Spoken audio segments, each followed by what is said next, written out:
Hi everyone, in this video we are going to see how to find the coordinates of the circumcenter of a triangle. We are going to discuss 4 different methods of calculating the coordinates of the circumcenter depending on what kind of values have been provided. So let's get started with the first method. Let's suppose we have a triangle like this, triangle ABC, and the coordinates of each of the vertices have been provided. We know that the circumcenter of a triangle is the point of intersection of the perpendicular bisectors of the sides. So I'm going to draw the perpendicular bisector of two sides of this triangle here, and let's suppose the point O is the circumcenter of this triangle. So how is the circumcircle going to look like? Let's assume that the coordinates of the circumcenter are h, k. And from the given coordinates of the three vertices, we have to find out the values of h and k. In the method 1, we are going to use this equation that says that the distance of the vertices from the circumcenter is equal. That means OA is equal to OB is equal to OC, and of course each of them is nothing but the circumradius. So in the method 1, we are going to use this equation to find the values of h and k. So we have to create two equations here because we have to find two unknowns h and k. So let's see how we can create two equations. First, we can create an equation based on OA equals OB, and then we can create an equation based on OB equals OC. So using the distance formula, what is the distance OA? Well, the OA distance can be written like this using the distance formula, and similarly, what is the distance OB? Well, that can be written like this. So here we already have an equation, right? And let's try to simplify this equation a little bit. Squaring both sides of this equation, we get something like this, and then we're going to expand it on both sides. Our equation is going to look like this, and as you can see, on both sides of this equation, we have positive h squared and k squared, so they will cancel out each other. And finally, we're going to be left with something like this. I brought all the terms to the left hand side, so our equation is going to look like this. And next, I'm going to write down the terms with h and the terms with k kind of together. Then our equation could look like this. And if we take out h as a common factor from the first two terms and k as a common factor from the next two terms, our equation would look like this. And as you can clearly see here, it is a linear equation in h and k, x sub 1, x sub 2, y sub 1, y sub 2. These are all known quantities because at the beginning we mentioned that the coordinates of the three vertices have been provided in the question, right? So then all of those are known quantities, the only unknown are h and k. So I'm going to call it equation number 1. Similarly, using OB equals OC, we can derive the second equation, and the second equation is going to look like this. If you follow the exact same steps, you will be able to derive this second equation. And again, if you look at the second equation, that is also a linear equation in two variables h and k. All other quantities are known, the only unknowns are h and k. So by solving these two equations, we should be able to find the values of h and k. I hope everything made sense up to this point. Next, we are going to discuss about the second method. Since OE is the perpendicular bisector of AB, we can say that OE will be perpendicular to AB, and similarly OD will be perpendicular to BC, and of course D is the midpoint of BC and E is the midpoint of AB. Here again, we are assuming that the coordinates of the vertices have been provided. Sometimes it may so happen that the coordinates will not be provided directly, but the equations of the three sides will be provided, and by solving each pair of those equations, we should be able to find out the coordinates of the three vertices. So here we are going to use the property that says that the product of slopes of two perpendicular lines is equal to -1. So we can say that slope of AB times slope of OE is equal to -1, and similarly we can say that slope of BC times slope of OD is also equal to -1, and using each of these equations we are going to create two equations here. So now let's try to create the equations. Now what is the slope of AB? Well, slope of AB can be written like this in terms of the coordinates of A and B. And since E is the midpoint of AB, what would be the coordinates of E? Well, we can use the midpoint formula, and we can say that the coordinates of E will be like this. So then what would be the slope of OE? Well, the slope of OE can be written like this, and if we simplify that a little bit, it's going to look like this. And then we're going to use our first equation that says the slope of AB times slope of OE is equal to -1. So then our equation going to look like this. So here we have slope of AB times slope of OE, that will be equal to -1. And if we cross multiply, then our equation going to look like this. And then if we bring all the terms to the left hand side, our equation is going to look like this. And in the next step, we are going to get rid of the parentheses, then our equation could look like this. And there are a few terms which are positive and negative, they're going to cancel out each other. Here's the first pair of terms that's going to cancel out each other. And here's the second pair of terms that's going to cancel out each other. So then we're going to be left with something like this. And if we multiply both sides of this equation by a -1, then we can rewrite this equation like this. And that is the first equation. And similarly, if we use the product of slope of BC times slope of OD equals -1, then the second equation will look like this. So those are the two equations in H and K, and we can easily solve them to find the values of H and K. So that was the second method of finding the coordinates of the circumcenter of this triangle. Next, we are going to discuss about the third method. The third method is going to be a little bit intensive. Here we are going to use the side lengths, the coordinates of the vertices, and the interior angles of the triangle. If we are provided with the coordinates of the vertices, we can easily calculate the side lengths using distance formula, and also you can easily calculate the interior angles using the cosine law. And the main concept that we are going to use in the third method is the section formula of plane coordinate geometry. Let's suppose we have a triangle like this, triangle ABC, whose coordinates have been provided, and based on the coordinates, we should be able to calculate the side lengths, and once we are able to calculate the side lengths, we should be able to calculate the interior angles. In fact, we can calculate the cosine of each of the interior angles using the cosine law. Next, we are going to do a little bit of construction. First, we are going to draw the perpendicular bisectors on BC and AC. And let's suppose the circumcenter is O, whose coordinates are assumed to be H, K. E is the midpoint of BC and G is the midpoint of AC. Next, I am going to drop a perpendicular from E onto GC. Let's suppose EH is also a perpendicular. That means OG and EH, they will be parallel because both of them are perpendicular on AC. And next, I am going to extend EO upwards, which will meet AC at a point. And let's suppose that meets AC at point F. Next, I am going to drop a perpendicular from A onto BC. And let's suppose AD is that perpendicular. I hope all the constructions are clear now. So we are done with the constructions. Now let's get started with the derivation. For the derivation, we are going to use a few properties of triangle. The first one is the sine law, and the second one that we are going to use is the projection law, and the third technique that we are going to use is the section formula. As I mentioned earlier, we are going to use the section formula to derive the coordinates of various points. So those are the techniques that we are going to use in the derivation of the formula for coordinates of the circumcenter in this third method.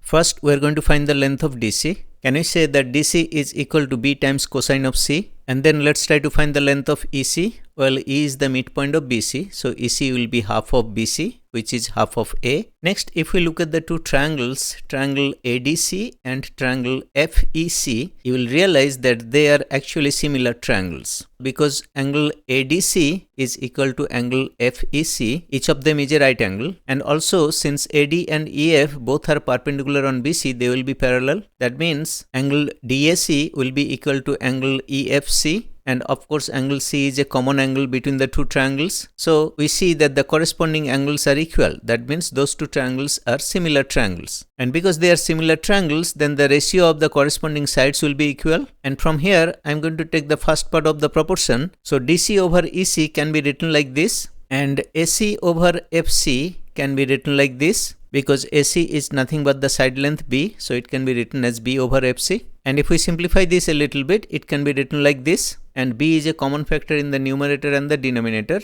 So if we cancel that, then it will be A over 2 times cosine of C. Now that we have been able to find the length of FC, then AF will be AC minus FC. And what is AC? Well, AC is nothing but side length B. So we can write it as B minus A over 2 times cosine of C. And if we combine them together, it's going to look like a fraction like this. Next, let's try to find the ratio of CF is to FA or AF, right? So CF is to AF. If we can find that ratio, then we can use the section formula to find the coordinates of F. So let's try to find out what is the ratio of CF is to AF. We can say CF is to AF is equal to something like this. CF is A over 2 times cosine of C, and AF is equal to 2 times B times cosine of C minus A over 2 times cosine of C. And if we simplify this a little bit, it can be written like this. It will be A is to 2B times cosine of C minus A. And I'm going to designate A as M and 2b times cosine of c minus a as n. So you can think of it like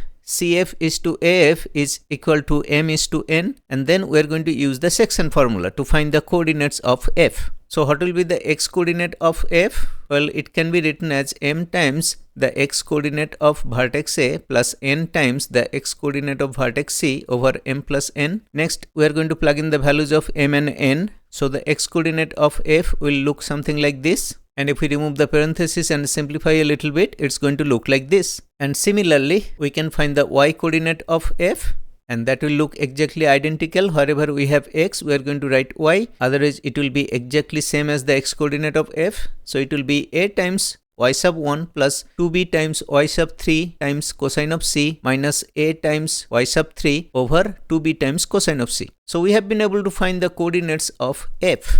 And also we know the coordinates of E, which is actually the midpoint of BC. So we know the coordinates of F, we know the coordinates of E, and then somehow if we can find the ratio of OE is to OF, then we should be able to calculate the coordinates of O. All we have to do is we have to find the ratio of OE is to OF. If we can find that, then it's pretty much easy. We can use the section formula to find the coordinates of O, because we already know the coordinates of F. We also know the coordinates of E, which is the midpoint between BC. So all we have to find is the ratio of OE is to OF. So let's try to find that. Due to lack of space, I'm going to make some notes up here on the top left side.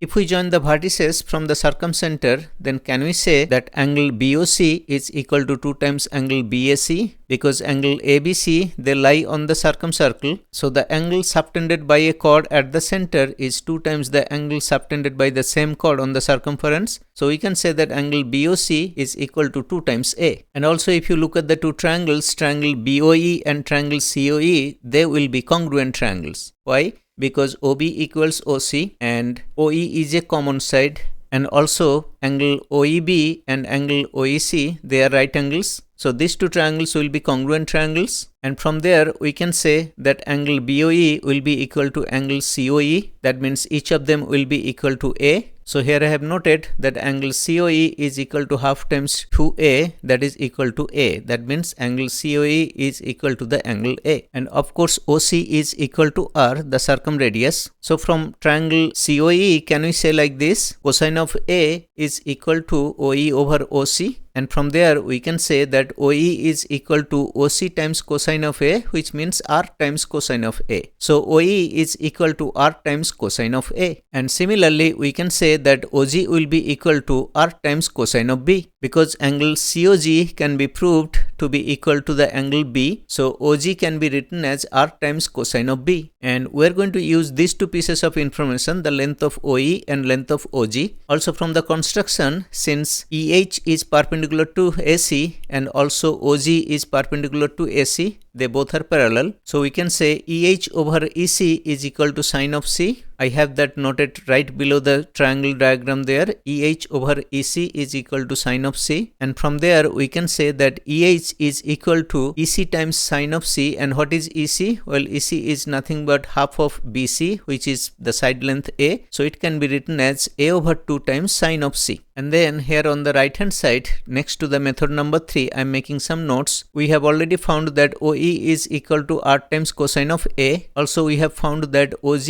is equal to R times cosine of B, and EH is equal to A over 2 times sine of C. We are going to use these lengths in the derivation. Now let's look at these two triangles, triangle FOG and triangle FEH. They will be similar triangles because OG and EH, they are parallel, and also the angle OGF and the angle EHF, they are 90 degree each, and similarly angle FOG will be equal to angle FEH. So these two triangles will be similar triangles, and I'm going to scroll down a little bit to start the derivation. So we know that triangle FOG and triangle FEH, they are similar triangles. So here I have noted that triangle FOG is similar to triangle FEH. From here we can say that the ratio of their corresponding sides will be equal, and then I am taking the first part of the proportion. OG is equal to R times cosine of B, and EH is equal to half of A times sine of C, and then FE can be written as FO plus OE. So this equation can also be written like this. and from here if we flip the ratios on both sides, then it can be written like this. And then on the left hand side you see FO over FO, that will be equal to 1 plus OE over FO, and on the right hand side the ratio remains as is. And from here we can write this equation like this, and if we simplify the right hand side a little bit, it can be written like this. Next, let's try to simplify the numerator a little bit. The numerator can be written like this. In place of 2 times r, we can use c over sine of c. That's from the sine law. And now if we simplify this a little bit, it can be written like this. And then in place of sine squared c, I'm going to use 1 minus cosine squared of c. And if we simplify this a little bit, it can be written like this. And in place of the first a in the numerator, I am going to write b times cosine of c plus c times cosine of b. That's from the projection law. And here you can see the positive c times cosine of b and the negative c times cosine of b, they will cancel out each other, and we are going to be left with something like this. And here again in the numerator, in place of b, I am going to write c times cosine of a plus a times cosine of c from the projection law. And here again within the parenthesis, a times cosine of c minus a times cosine of c, they will cancel out each other. So we are going to be left with something like this. It would be c times cosine of c times cosine of a in the numerator, and in the denominator we will have sine of c. So our original expression up above in green can be written like this. The numerator became c times cosine of c times cosine of a over sine of c, that is the numerator, and the denominator was 2 times r times cosine of b. So that ratio, the OE is to FO, that ratio can be written like this. Next, I am going to remove my notes in yellow. Since E is the midpoint of BC, we can say the x coordinate of E can be written like this. It would be the average of the x coordinates of B and C, and similarly the y coordinate of E can be written like this. And here again the ratio OE is to FO, I am going to designate M and N so that we can easily come up with the section formula, and then we'll replace the values of M and N. Now using section formula, what would be the x coordinate of O? Now we are coming to the x coordinate of the circumcenters. So the x coordinate of O can be written like this: M times x coordinate of F plus N times x coordinate of E over M plus N. And here let's plug in the values of M and N and also x sub F and x sub E. So M can be replaced with this value times what is the x coordinate of F? Well, we already derived that up above. The x coordinate of F turned out to be something like that. So that is M times x sub F plus we have N times x sub E, and in this case N is nothing but 2 times r times cosine of B. So N times x sub E, that is the x coordinate of E. So our numerator is complete now. Now let's do the denominator, M plus N. So in the denominator we can write M plus N like this. Then our next challenge is to simplify this. We have to simplify this. In the first term of the numerator, there are some common factors that will cancel out each other, and also in the second term of the numerator there is a common factor which is the number 2 that will also cancel out each other. So then this particular value of x sub O is going to look like this. The numerator will be like this and the denominator will remain intact. And in the next step we are going to simplify it a little more. If we combine both the terms in numerator, it's going to look like this. And then also if we combine both the terms in the denominator, it's going to look like this. And here you see the sine of c in the denominator of the numerator portion and the sine of c in the denominator of the denominator portion, they will cancel out each other. So then this ratio can essentially be written like this. So the value of x sub O finally looks like this. Next, I am going to simplify the numerator separately. So our numerator was like this, and if we get rid of the parenthesis, then it will look like this. Next, what we are going to do, we are going to replace 2r times sine of c with c, that's from the sine law. So you see the last two terms here, each of them has 2r times sine of c. So in place of that, I am going to use the side length c. So then the first part of the expression will remain as is and the last two terms will kind of look like this. And now you see side length c is a common factor in all of the terms. So let's try to reorganize the terms little bit. The term with x sub 1 can be written like this, and then the term with x sub 2 can be written like this. And then let's try to gather all the terms involving x sub 3, which can be written like this. And here we have to do a little more work to simplify the coefficient of x sub 3. You see that quantity right there on the right hand side? We have to simplify that little bit. I have rewritten the expression, just slightly reorganizing the items on the right hand side within the parenthesis. And then in the next step, in place of b times cosine of c, I am going to write it as a minus c times cosine of b. That's from the projection law. So that will look like this. And then I am going to write down the other two terms here. and then in the next step within the second bracket I'm going to remove the parenthesis, so the expression will look like this. And if we simplify the terms within the second bracket, the expression will look like this. And then we're going to do a little more simplification within the second bracket. In place of a, I'm going to use b times cosine of c plus c times cosine of b from the projection law. And then in place of b, I'm going to write c times cosine of a plus a times cosine of c, that is also from projection law. And then I'm going to write down the remaining term, which is 2 times c times cosine of a times cosine of b. And now let's simplify this. If we get rid of the parenthesis on the right hand side within the second bracket, our expression will look like this. If we now get rid of the parenthesis within the second bracket, our expression will look like this. And then within the second bracket, you see there are 3 terms which will cancel out each other. And our expression simplifies to something like this. And here one interesting thing you see, within the second bracket we have b times cosine of a plus a times cosine of b, that is nothing but the side length c from the projection law. So finally the expression simplifies to something like this. So that was the numerator of the big expression for the x coordinate of the circumcenter. So now let me go back to the other screen. So here the simplified numerator is going to look like this. And then let's try to simplify the denominator also. The denominator was like this. Let's get rid of the parenthesis, and then I'm going to take c as the common factor out of this expression. And then in place of b times cosine of c, I have written a minus c times cosine of b, that's from the projection law, and the other term remains as is. And now if we get rid of the parenthesis within the third bracket, then it's going to look like this. And from there the expression can be written like this. And now if you look at this quantity, we have actually simplified this expression up above. And that expression is right here.